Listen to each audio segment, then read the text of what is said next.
Alrighty, what's going on, everybody, and welcome to another episode of Time Out with Doc and Caveman. As always, you are here with Dr. Fantasy and my co-host, the Fantasy Caveman.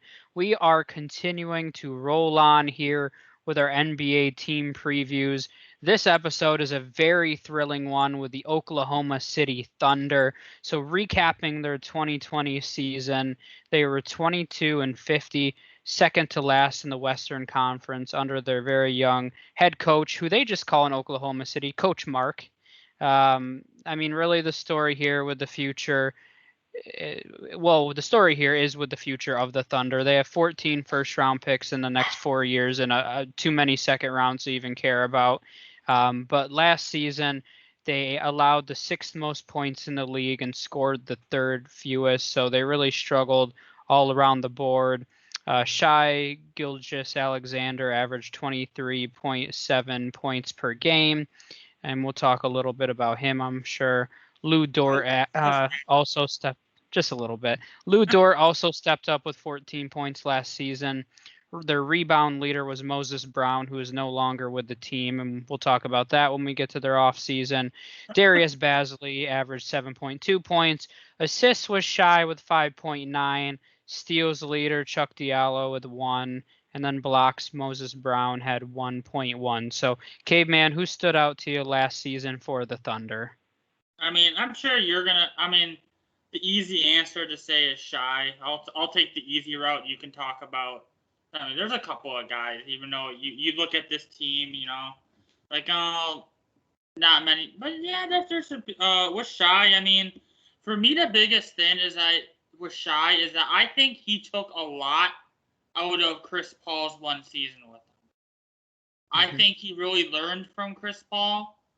And I really think he kind of took that into last season. Now, Shai missed a decent amount of time with injury, which it's unfortunate because I think that slowed his path down a tad. But I think what he was able to show is that I really think if they continue on this path and they build around him, I think he can be the best player on not a championship team, but he could be the best player on this team that can eventually get to the playoffs. He is that kind of leader. I think he has that type of personality. I feel that's really gonna. I think all their other young players like Dort, who also I liked. I'm sure that you'd like what you saw from him too. But guys like Dort, Bazley. Those guys, I think last season Shai showed that he's a guy they can really gravitate towards around, and not to mention, I think he improved on his game as well. So, I think it's more of Shai taking another step and being that leader aside from his on-court stuff. Yeah, and the thing that I'll say about Shai that was most impressive to me, and we talked about this last off season, but he had a lot more of the offensive load on his shoulder last season, and he had career highs in his 3-point percentage, his free throw percentage, and his free field goal percentage as a whole. So, that's really impressive. So, when you have more opportunity like that, you'd expect them to make poor shot selection and poor shot decisions, but he got better, and I think that's really encouraging from him. Yep. Yeah, the one that I remember, and I keep going back to what you said that when we did their off-season recap last season, you're like, he's the one guy on the team that you are taking in all fantasy leagues because he's simply gonna provide. Like, he's the only guy on the Thunder that you're comfortable taking for fantasy purposes. And he definitely, when he was healthy, he didn't disappoint. Now, I do think all the talent around him that they're starting to surround him with, and the other guys that continue to grow, I think that's going to help him a lot to stay on the court, because I think that's part of the problem with him is that as he gets relied on and as the usage goes up with him, I think that's when that's unfortunately when you're going to start seeing some of the injuries pile. So I think that's going to be a key thing for him going forward is that while you can build around him, you can't. I mean, it doesn't really work with anybody, but with this Thunder team, you gotta have more than Shai to be able to do stuff. So I think that's gonna be really key for them going forward.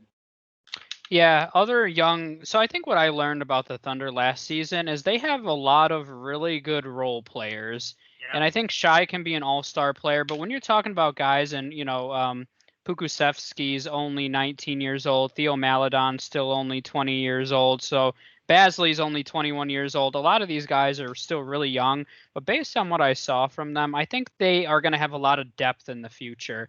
And I think they're trying to build that gritty, tough mindset as well, which you can see from they took Jeremiah Robinson Earl in the first round, Tre Mann. Josh Giddey doesn't really fit that mold, but I think that's what they're trying to build here is a tough, gritty defensive team with a lot of depth, but they still need that star power, and that's what I'm looking for them to do in the next few drafts. And we keep bringing up Amani Bates here and there, but that's the kind of guy they need to complete this roster.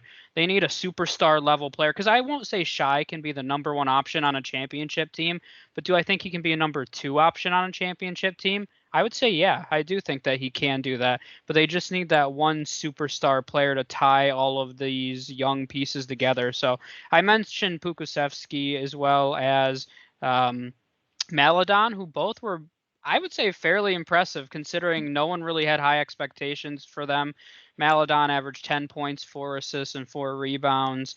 And then Moses Brown to me really stood out, and he's not on the team now, which is kind of unfortunate, but he did average 8 points and almost 9 rebounds, and he only averaged 21 minutes per game. So this is a guy that's going to be a walking double-double most likely in the future. I don't know what his playing time is going to look like short term in Dallas.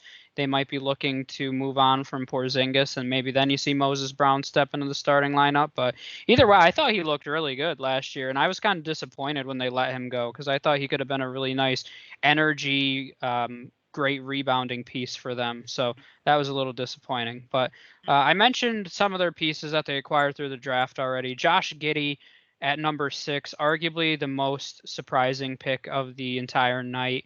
Tre Mann went. Don't say no. You're not. We're not talking about that. Or I said arguably. Okay, arguably. Josh Giddey was. That is not no. There's an argument. You know what the answer is, Jordan. You know. Nobody had Josh Giddey going there. It was still surprising. Maybe it was arguably still the most surprising. But Tre Mann at number 18, Jeremiah Robinson Earl at 32, and then Aaron Wiggins at 55. What do you think of this class as a whole? Oh, yeah, the Josh Giddey pick was very interesting. Actually, initially I was like, but I really think that him and Shai, I really think can work together long term. Because what Josh Giddey can do is really take away some of the playmaking responsibilities of Shai. Because while I like what I've seen, I don't know if that's really his huge strength of Shai's is his playmaking ability. So I really think Josh Giddey there. I think long term, I think that's going to be a backcourt that works very well. You mentioned with guys like Robinson Earl, I think he's a perfect fit for the culture that the Thunder are trying to build. Also, they actually don't have a ton of depth at the position either. I think up front, they kind of. This offseason was kind of crazy to track with them with all the moves and trades and stuff they made. I don't know how much depth they have in that front court. So I think a guy like him, I think you're going to see him. I think he's going to play a decent role off the bat. So, overall, it's tough to judge with the Thunder obviously other than Josh Giddey, maybe not a huge but you expect Josh Giddey to play a decent role off the bat. But other than that, even all their other picks, you never really know with the Thunder what they're doing with picks and that, because you don't know these guys, any guys they drafted, they could be gone by midseason. It's because I mean, they're holding on to these. They'll ship out one of their picks, one of these guys, like they'll ship off Robinson Earl and like a second for another future first round pick. You never know with these guys, but Josh Giddey's the name to really watch to see if that pairing of him and Shai could be something that can work long term. To me, I think overall it's disappointing, if we're being honest about it. And I think, like I said, that this is a team that still needs more star power, and I don't think they picked that up in this draft. And I think, once again, they're going to have plenty of opportunities to pick up depth, and maybe they thought this wasn't the year to go out and trade up and get Jalen Green or Evan Mobley or one of the big names in this draft, or Jalen Suggs or Scotty Barnes, even for that matter. So I guess they didn't feel like this was the year to be aggressive and get one of those top flight players. So, I'll say next year, if they don't get a star player in the draft, I'm going to start getting really confused as to what they're doing, because they have these picks. And at some point you got to stop trading for future first and start executing the plan and drafting star level players. Because after this draft, I mean, when you take in their 3 first-round picks this year, Theo Maledon, Lou Dortz, Pukusevsky, Baisley, Roby, there's 8 really good role players, but where is the star power there? So if they have, right now, I'll say disappointing. Maybe Josh Giddey develops more than more people are there's people that are more optimistic than me that he's going to become a superstar, but I don't personally see star power. I still see Ricky Rubio, which is okay. There's nothing wrong with that, but yeah, we'll see. I think to me it was just disappointing. I wanted to see them get some big, even at 18 when they took Trey Mann, Keon Johnson was on the board. I don't know. I would have really liked that pick personally. Has a lot of upside and potential. They kind of have quite a few guards, especially with Giddey going 6th overall. So I don't know if Trey Mann was necessarily the guy right there, but we'll see how it all shakes out. I think next year is going to be more telling of what they're doing, because if they continue to just trade up or trade in the future for more picks, I don't know what they're doing. I like the strategy, I like the picks, but at some point you got to execute and draft quality players. They're just going to trade draft picks for eternity. Yeah, I mean, that's what it feels like too. I mean, they have 3 firsts, I believe, next year, 4 in 2023, the year after. So in the next 2 years, 7 picks. They got to hit at least one superstar. Realistically, they could hit on 2, because some of those picks have the potential to be top 5, excluding their own, which should be a top 5 pick. We're not talking about cap space either. Yeah, I mean, they have a ton of flexibility there, too, if they want to go grab someone. So let's talk about some additions and losses, which wasn't very prevalent or extensive for them. So their additions and subtraction, they acquired and traded Kemba this offseason. So that happened. They re-signed Mike Muscala. That was really it for any additions or re-signings that I saw of any significance. And then their losses, Al Horford goes over to the Celtics. He was on the team last season. And then Moses Brown heads over to the Mavericks in that deal that involved like 1,000 teams. So to me, the only one worth noting here, I mean, Al Horford did play a role, but he's not a part of their future. To me, it's still Moses Brown, because if I was going to pinpoint one guy that's not Shai, that I was like, oh man, he really surprised me and he could be a really quality player, that was Moses Brown. So to me, Tony Bradley, okay? Can't forget. Oh, Tony Bradley, I'm so sorry. You forgot about Tony Bradley. So I don't know. There's not much to say here, for being honest about it. Yep. So let's go to their current depth chart, what it looks like after the draft and their uneventful off season. Right now in the backcourt, they have Shai and Dortz listed as their starters. And then behind them, you have Maledon, Josh Giddey, Trey Mann, and then our good old friend Svai guy. Yeah, that's what I had. I didn't even spell his name in my notes. I just wrote Svai Mykhailiuk. I believe that's how you say it. Either way, I mean, pretty deep, honestly. There's a lot of youth there, and we don't know how it's going to shake out. But, they go. Svai has actually been a pretty solid 3-point shooter thus far in his career, and he can provide some 3-point shooting off the bench. Giddey, or Dortz provides a defensive presence. We'll see how. I'm interested to see how Shai, Giddey, Maledon, and Trey Mann, get their minutes distributed, because I don't really know what this backcourt's going to look like. I mean, To me, Dortz is in the starting lineup. Whether he's your 2 or 3, is up for debate. But I'm interested to see how they kind of rotate and develop all these young guys at the same time. At the wing, they have Alexei Pukusevsky, who I mentioned earlier, and Kenrick Williams behind him. Then in the front court, you have Darius Basley and Isaiah Roby currently listed as the starters. Then behind them, you have Derrick Favors, Jeremiah Robinson Earl, and Mike Muscala. So very underwhelming. What are your thoughts on this? Yeah, I mean, if I'm like, if I'm the Thunder, I think I'm starting Josh Giddey day one.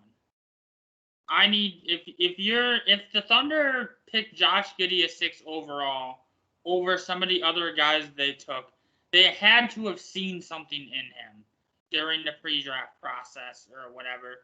They have to think that he's going to be a superstar, or because there's a lot of other guys they could have taken that have more superstar potential than Josh Giddey. So I think me personally, day one, I'm going with Giddey and Shai, and then probably Dort, Basley, Roby. That's probably what I would do. That's probably what I would do off the bat. Again, with that lineup, I mean, I think defensively that's a solid lineup.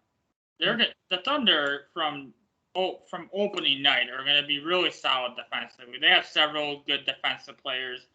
Dort's underrated defensively, Basley as well.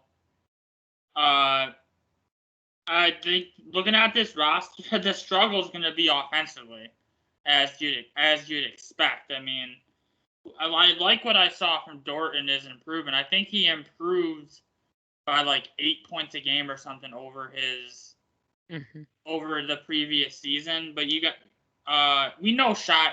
We know at this point. We saw Shai average almost 24 points. Shai can produce offensively. We're not too concerned about that part of it. But it's the other guys, what is Josh Giddey going to do on the offensive end?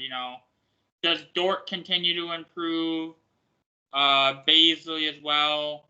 I mean, I think one of the key things here is I think some people are forgetting that Derrick Favors is on this team now. He's going to kind of you look at this roster and you're like, there is not a lot of veterans on this roster. It is like almost entirely youth and young guys. Derrick Favors is that one. Who else is real? How long's Muscala been? Is he a veteran? I don't think he's been around incredibly long. No, I don't think so. I think he's 23. I want to say. Yeah, Let's see. So he's not that. Oh, he's 30. Holy cow! What? Was I off? Oh, maybe he is a veteran. I was thinking, I'm looking at the roster. Okay, Derrick Favors is really the veteran presence on this team, but I guess maybe that's why they brought Muscala back, because I was questioning that a little bit, but maybe that makes sense. But yeah, that's what I like. I think there's going to be some struggles offensively looking at this roster, but I do like Derrick Favors is kind of like stepping in, kind of like the Al Horford role last season. So, yeah, it's overall very young. So, some potential, not. I mean, in Oklahoma City, they must see something with this roster that a lot of other people don't see. That maybe that's the case, because even if all these guys pan out, like, this isn't a team that I don't think can do much, even if all these guys live up to their potential. They're going to need to even if Shai I think Shai can become a superstar. Maybe a fringe number one, and for sure number 2, but they're going to need more, and I think that's for me what this roster shows. Yeah, and I think overall that's why it's underwhelming as a whole. So, just because they still need that star level player.